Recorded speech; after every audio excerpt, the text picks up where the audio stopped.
사랑하는 시흥동산교회 성도 여러분, 좋은 아침입니다. 하나님과 함께 발맞추어 동행하고 또 하나님 주시는 지혜와 권능으로 충만한 하루가 되시길 축복합니다. 오늘은 새벽부터 봄비가 내리고 있습니다. 이 봄비가 내리고 난 뒤에는 이 세상이 더 파릇파릇해지겠죠?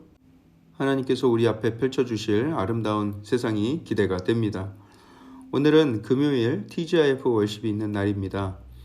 기도회에서 우리가 함께 찬양하고 기도하는 가운데 하나님의 크고 놀라운 역사를 경험하게 되길 바랍니다. 셀 단위로 서로를 권면하여 같이 오신다면 더 큰 은혜가 있을 줄 압니다. 예전에 북한의 김일성 주석의 주치의로 활동했던 김소연 씨라는 분이 계셨는데 한국 언론과의 인터뷰에서 이런 말을 했습니다. 남한 사람들은 많이 먹어서 병이 생기는 경우가 많고 북한 사람들은 못 먹어서 병이 생기는 경우가 많다. 남한 사람들은 오래된 비만이 있고 자기 애가 강해서 음식으로 병을 고치기가 힘들다. 하지만 북한 사람들은 조금만 영양을 보충해주면 금방 병세가 호전된다. 라고 말이죠. 가만히 생각해보면 이것은 단지 음식과 영양소에 대한 이야기만은 아닐 것입니다. 어쩌면 우리의 영혼도 그와 같지 않을까 생각을 하게 됩니다. 가난하고 지친 영혼은 성령의 은혜와 말씀으로 채워지면 금방 건강하게 회복될 수 있는데 우리 마음이 온갖 세상의 욕심과 지저분한 것들로 뒤룩뒤룩 살쪄 있다면 그것을 빼는 데만도 더 많은 노력이 필요할 것입니다. 우리가 살아가면서 영적으로 무엇을 받아들여야 하고 무엇을 걸러야 하는지를 잘 분별하여서 거룩하고 건강한 심령으로 살아가야 하겠습니다. 자, 그럼 오늘 2022년 4월 29일 시동을 위한 메시지 지금 시작합니다. 오늘 우리에게 주시는 하나님의 말씀은 시편 80편의 말씀입니다. 시편 80편의 말씀. 오늘도 이 시편의 표제를 먼저 살펴볼 필요가 있겠는데요. 뭐라고 적혀 있습니까? 아삽의 시, 인도자를 따라 소사님 에둠에 맞춘 노래 이렇게 되어 있죠. 아삽에 대해서는 제가 어제 설명을 드렸지만 아니 대체 소사님 에둠은 무엇인가?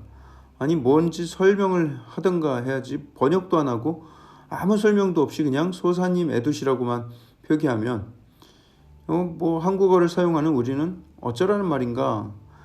이렇게 신경질이 나려던 찰나였다면 제가 이 부분을 설명해 드릴 테니 진정하시기 바랍니다.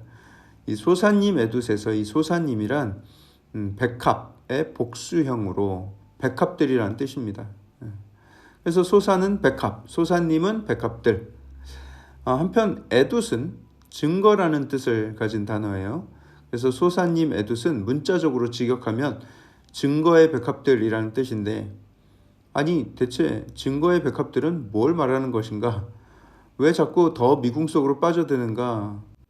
다시 짜증이 날 수 있지만 제가 설명을 해드리겠습니다.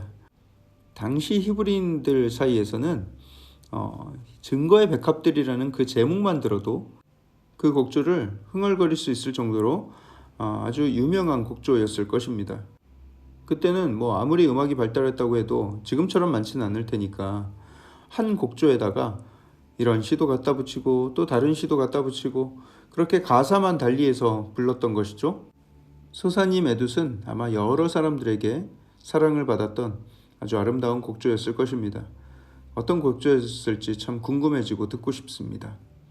자, 그럼 시편 80편은 어떤 내용인지 한번 깊이 들어가 볼까요? 전체적인 내용은 어제 79편과 비슷한 내용으로 하나님께 민족의 비참함을 토로하며 구원을 베풀어 달라는 간구의 시입니다. 1절부터 7절까지의 내용을 보면 이런 거예요. 요셉을 양떼같이 인도하시는 이스라엘의 목자여 하면서 하나님을 부르고 있죠. 요셉이라는 것은 야곱의 아들 요셉을 가리키지만 여기서는 이스라엘 민족 전체를 가리키는 말입니다.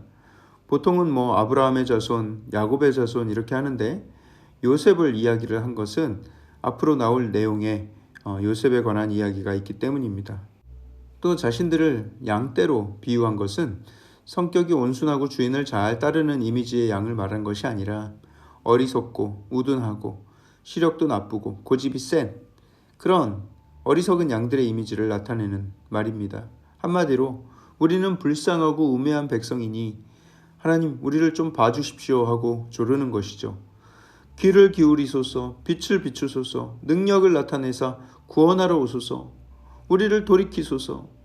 여호와여, 주의 백성들에게 어느 때까지 노하시렵니까? 눈물의 양식을 이미 먹이셨고 많은 눈물을 마시게 하지 않으셨습니까? 우리 원수들이 우리를 비웃습니다. 우리를 회복시켜 주십시오. 구원해 주십시오. 그렇게 간절히 간구하는 내용입니다. 그리고 8절부터는 포도나무를 비유로 하나님께 간구하기 시작하는데요.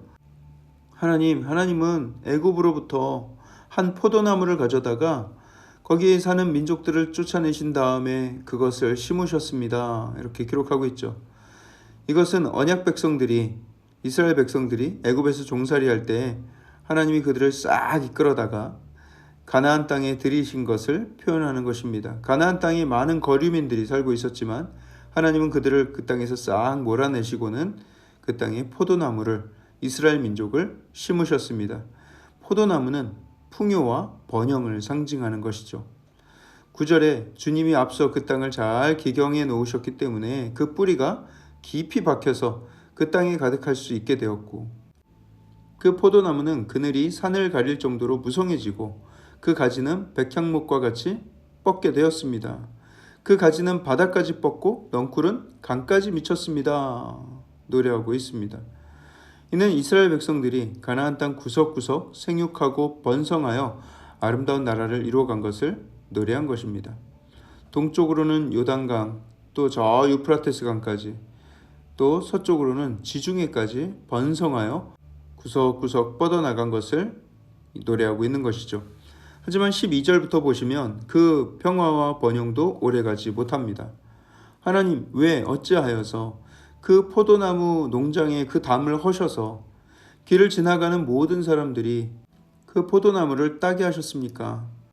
숲속의 멧돼지들이 다 상체기를 내고 들짐승이 다 따먹습니다. 하고 하나님께 호소하고 있습니다. 이것은 이방 나라들이 이스라엘을 아주 우습게 보고 쉽게 쳐들어와서 이들을 괴롭히고 노력해가는 사건을 말하고 있는 것이죠. 그러면서 다시 외쳐 부릅니다. 만군의 하나님, 돌아오십시오. 하늘에서 굽어보시고 이 포도나무를 돌봐주십시오. 주님이 오른손으로 심으신 줄기입니다. 주님을 위해서 힘있게 만드신 가지들입니다. 이것이 지금 불타고 있고 칼로 베이고 멸망당하고 있으니 주의 오른쪽에 있는 자, 곧 주를 위하여 힘있게 하신 인자에게 손을 얹으소서. 여기서 말하고 있는 이 인자는 누구를 가리키는 것일까요? 이를 두고 여러 견해가 있지만 이것은 지금 힘이 다 빠져서 죽어가고 있는 이스라엘 백성들 자신들을 가리키는 것입니다. 우리에게 힘을 주신다면 우리가 주님 곁에서 물러가지 않겠습니다. 우리를 소생시켜 주십시오. 우리가 주님의 이름을 부르며 살겠습니다. 주의 얼굴의 광채를 다시 비추어 주십시오.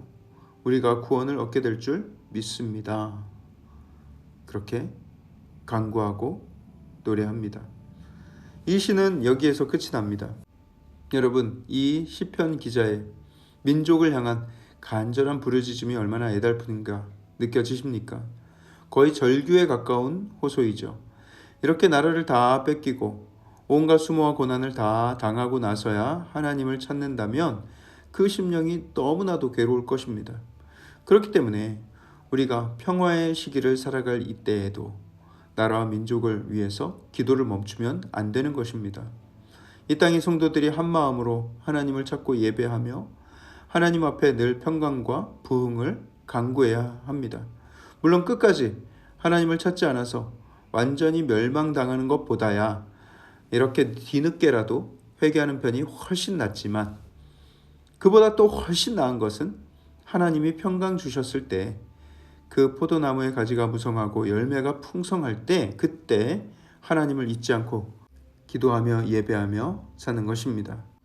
제가 모두에서 말씀드렸듯이 우리는 가난한 심령을 유지해야 합니다.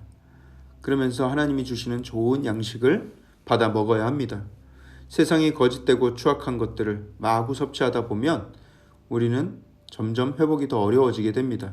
건강할 때 선하고 아름다운 것으로 우리의 심령을 채우시기 바랍니다. 하나님을 만날 만할 때에 찾으시고 가까이 계실 때에 하나님을 부르는 저와 여러분들 되기를 주님의 이름으로 축복합니다. 사랑의 하나님, 감사합니다. 하나님께서 이 나라를 얼마나 사랑하시고 얼마나 큰 긍휼을 베풀고 계시는지, 하나님, 우리가 이렇게 풍요와 또 평안을 누리며 살아가고 있음이 아버지 정말 큰 은혜입니다. 하지만 하나님, 우리가 교만하지 아니하고 풍요롭게 되었다고 해서 세상 것에 눈 돌리지 아니하고 여전히 주를 찾고 주를 신실하게 예배하며 하나님께서 주실 평화를 간구하며 살게 하시고 늘 하나님 앞에 겸손한 삶을 살게 하여 주시옵소서. 그리하여서 주의 성도들이 이 땅이 소금이 되어서 이 땅을 보존하는 역할을 하게 하여 주시옵소서.